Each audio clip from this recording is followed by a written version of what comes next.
வணக்கம் ஐபோன். இன்றைக்கும் இந்த வீடியோவும் சுரேஷ் சலே சம்பந்தப்பட்ட அது சார்ந்த வீடியோ. ஆனால் அதுக்கு முதல் ஒரு விஷயம் சொல்லணும். உங்களுக்கு நீங்கள் பார்த்துருப்பீங்க தொலைக்காட்சியில் பொலனர்வ பகுதியில் ஒரு நீதிமன்றத்துக்கு முன்னால் மௌன போராட்டம் ஒன்று நடந்தது. அந்த போராட்டம் என்னத்துக்குன்னு சொன்னால், இந்த கிரிப்டோ கரன்சின்னு சொல்லி ஒரு நிதி நிறுவனம், அதாவது நிதி என்ன சொல்கிறது, 10,000 போட்டால் 15,000 எடுக்கலாம்னு சொல்லி செய்கிறது தான் அது ஒன்று இருக்குன்னு சொல்லி நாங்கள் கேள்விப்பட்டிருக்கிறோம். ஆனால் இந்த போராட்டம் என்னத்துக்குன்னு சொன்னால், இந்த மாதிரி ஒரு நிறுவனம் என்று சொல்லிக்கொண்டு இந்த கிராமப்புறங்களில் போய் இந்த மக்களை ஏமாற்றி கிட்டத்தட்ட 400 கோடிக்கு மேலே சுருட்டி கொண்டு அக்கள் மாறிட்டோம்.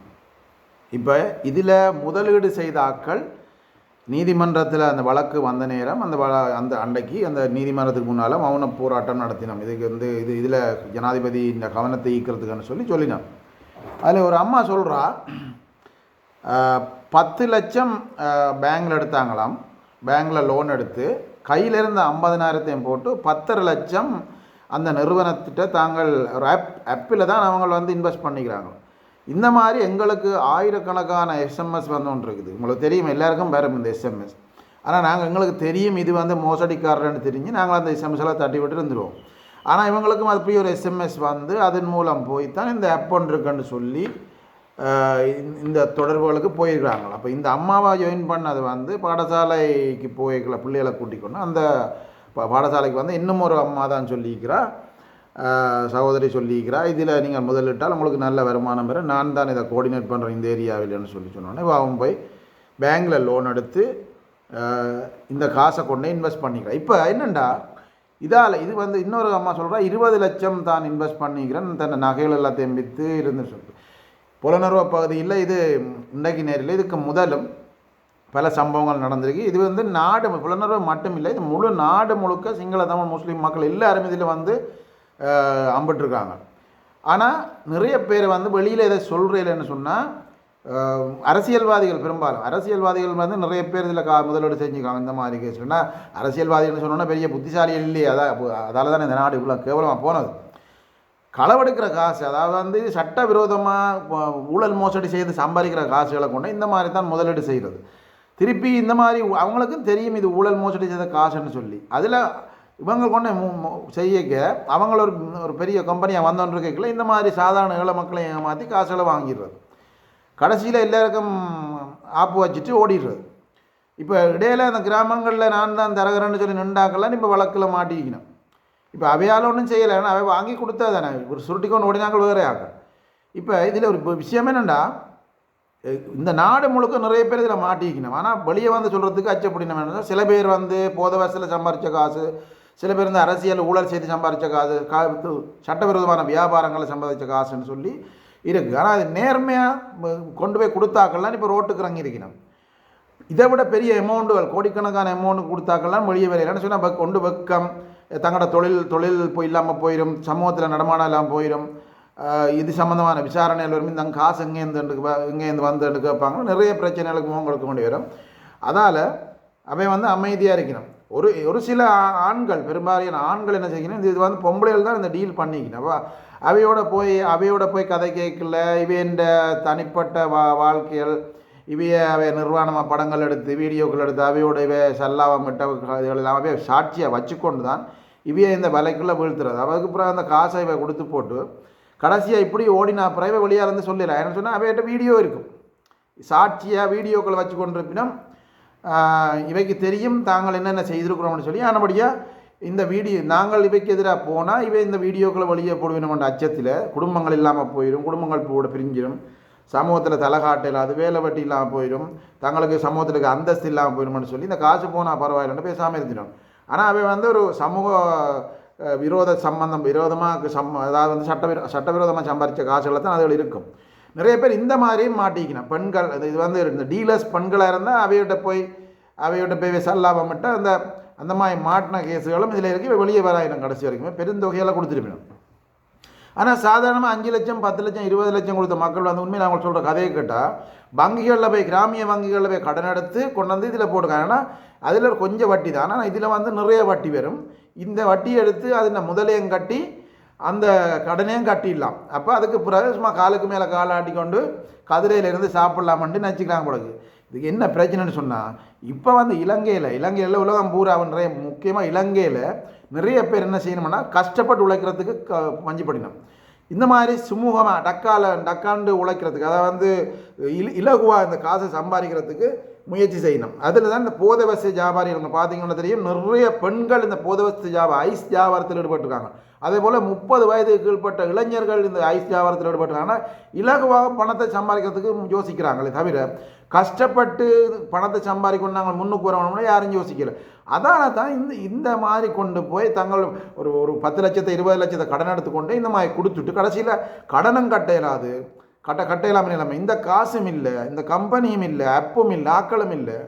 இப்போ குடும்பங்கள் பிரிகிற கட்டத்துக்கு வந்துட்டு, ஏன்னா கணவனுக்கு தெரியாமல் மனைவி கொண்டே இன்வெஸ்ட் பண்ணுறது, மனைவிக்கு தெரியாமல் கணவன் கொண்டே இன்வெஸ்ட் பண்ணுறது, கடைசியில் இப்போ குடும்பங்கள் பிரிகிற கட்டத்துக்கும் வந்திருக்கு. நிறைய பிரச்சனைகளாக போயிருக்கு. இப்போ இளைஞர் சமுதாயமும் பாதிக்கப்பட்டிருக்குது, திருமணமான பெண்கள் பாதிக்கப்பட்டிருக்காங்க, வயசானாக்கள் பாதிக்கப்பட்டிருக்காங்க. நிறைய பேர் தங்களோட பென்ஷன் வரைக்கில் வந்து ஒரு தொகை காசு கிடைக்கும், அந்த காசை கொண்டு இன்வெஸ்ட் பண்ணி மாட்டிக்கிறாங்க.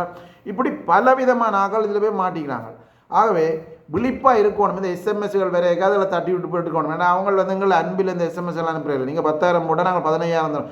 ஆரம்பத்தில் தருவாங்க, ஆரம்பத்தில் போட்டோன்னா 10,000 போட்டால் 15,000 தருவாங்க, 1 லட்சம் போட்டால் 1.5 லட்சம் தருவாங்க. 2-3 முறை அது நடக்கும். 3வது முறை நாங்கள் என்ன செய்வோம்னா, ரைட் இது தாரான் தானே நம்பிக்கையில் இன்னும் இருக்கிற எல்லாத்தையும் கொண்டு அடைய வச்சு விற்று முழு காசையும் கொண்டு போட்டோன்னா அவன் மாறிடுவான்.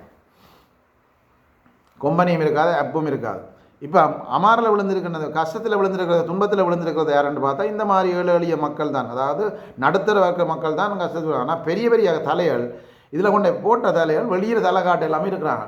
நான் மேலே சொன்ன காரணங்கள் உண்டு, பெண்களோட போய் மாட்டின சம்பவங்கள் உண்டு. அடுத்தது வந்து இவை சம்பாதிச்ச விதங்களை வழியை சொல்ல வேண்டி வரும், இந்த காசு எங்கே இந்த வந்தேன்னு சொல்ல வேண்டி வரும். இந்த மாதிரி சிக்கலால் இந்த பெரிய தலைகள் வெளியால் வராமல் இந்த சாதாரண மக்கள் இதுக்கு போராடி கொண்டிருக்கிறாங்க. இது வந்து விழிப்பாக இருக்கணுன்றதுக்காக தான் இந்த கதையை சொன்னான்னு சொன்னால், விழிப்பாக இருக்கணும்.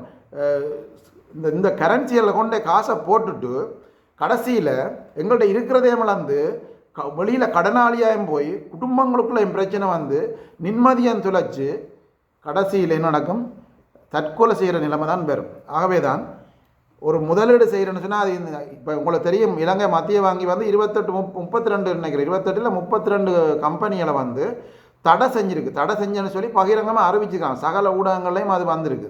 அப்போ என்னென்னு சொன்னால் இந்த கம்பெனிகளோட பேரை மட்டும் வச்சுக்கணும், இந்த மாதிரி ஏமாத்து விளையாட்டுகளை ஏமாத்து வியாபாரங்களை தான் இந்த நாட்டில் செய்திருக்காங்க. ஆகவே இதை கண்டுபிடிச்சி இந்த மத்திய வங்கியை தடை செஞ்சுருக்கு. அப்போ இந்த நிறுவனங்கள் என்னென்னு பார்க்கணும், முதல் தேடி நாங்கள் இன்வெஸ்ட் பண்ண போகிற நிறுவனங்கள் சரியான நிறுவனங்களா, மத்திய வங்கியால் ரெஜிஸ்டர்பட்ட நிறுவனங்களா, இந்த நாட்டில் அங்கீகரிக்கப்பட்ட நிறுவனங்கள் பார்க்காமல் சும்மா அப்போல்ல எம்எஸ்எம் வந்த எஸ்எம்எஸ்ஸுக்காக கொண்டு காசில் படாதுன்னா கொஞ்சம் ஞாபகம் இருக்குது. கிட்டத்தட்ட ஒரு 3-4 வருஷத்துக்கு மேலே ஒரு தம்பி வருதன் என்ன என்னோட நல்ல விருப்பமான தம்பி வருதன் எனக்கு கேட்ட முஸ்லீம் தம்பி வருதன். அண்ணா இப்படி ஒரு காசு இப்படி ஒரு எஸ்எம்எஸ் வந்தது, நான் கொஞ்சம் காசு போட்டுனான், திருப்பி எனக்கு கொஞ்சம் காசு கிடச்சிது, திருப்பி நான் போட்டுனான், திருப்பி அதுக்கு பிறகு ரிப்ளை இல்லை, காசும் இல்லைன்னு சொன்னேன். அப்போ அந்த நேரம் நான் இப்போ இந்த பிரச்சனை இப்போ வந்தது, இப்போ அந்த நேரம் நான் சிரிச்சு போட்டு சொன்னேன், இந்த மாதிரி நிறைய எங்களுக்கு எஸ்எம்எஸ் வரும், இதில் போய் மாட்டாதேங்க, இதெல்லாம் போய் சும்மா ஏமாற்றுவாங்க, ஆரம்பத்தில் தரமாய் தந்துட்டு அப்புறம் ஏமாற்றி விட்ருவாங்கன்னு சொன்னேன். அண்ணா அப்படித்தானே பாருங்கள், நான் போட்ட காசு கடைசியில் இல்லைத்தானே, இந்த கம்பெனி என்னென்னு தெரியாது, கடைசியில் அப்போ போகணும் ஆன்சரில் ஒன்றும் ஆன்சர் இல்லைன்னு. அவை அந்த ஞாபகம் வந்து எனக்கு பழைய ஞாபகம் உண்டு. இந்த மாதிரி இளைஞர்கள் குறைஞ்ச 20 வயசு 25 வயசு பையங்கள் நினைக்கிறது டக்குன்னு நாங்கள் இலகுவாக முன்னறிவிடலாம்னு நினச்சி கொண்டு போய் இப்படி மாட்டுப்படுறது. தாங்கள் அவர் சொன்னா தான் ஒரு கடையில் வேலை செய்கிற அந்த கடையில் வச்சு சம்பளத்தில் தான் நான் அதை போட்டேன்னு சொல்லி எவ்வளோ கஷ்டம்னு சொல்லுங்க பார்ப்போம். எவ்வளோ கஷ்டப்பட்டு சம்பாதிக்கிற பணங்களை கொண்டு இந்த மாதிரி போட்டு கடைசியில் பணமும் இல்லை, துன்பத்துக்கு மேல் துன்பம். ஆனால் மிகவும் கவனமாக இருக்கணும் எங்களோட மக்கள் எல்லாரும். என்ன சொன்னால் இந்த மாதிரி திருட்டு கூட்டம் நாட்டில் நிறைய இருக்குது.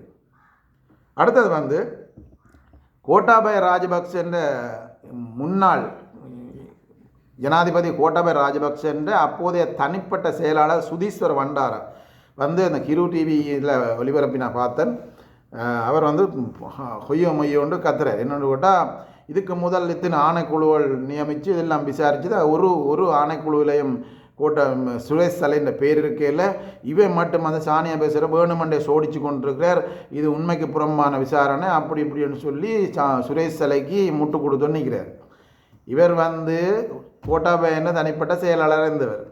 அப்போ இவரேன் வார இவ்வளோ பேர் நாட்டில் இருக்கல, இவ்வளோ பெரிய பெரிய ஆக்கள்லாம் நாட்டில் இருக்க, பெரிய பெரிய அறிஞர்கள் இந்த விசாரணை சம்பந்தமாக சிந்திக்கக்கூடிய ஆக்கள்லாம் இருக்கல, இவரேன் இப்போ முன்னு கூடியந்தவர். இப்போ இவருக்கு தெரியும், இவரை ஏவி விட்டவருக்கும் தெரியும், இது போகிற போக்க பார்த்தா நாங்கள் மாட்ட போகிறோம், ஆகவே இதை வந்து நீர்த்து போக செய்யணும், அரசாங்கத்துக்கு அச்சுறுத்தல் கொடுக்கணும், விசாரணை அதிகாரிக்கு அச்சுறுத்தல் கொடுக்கணும், ரைட்.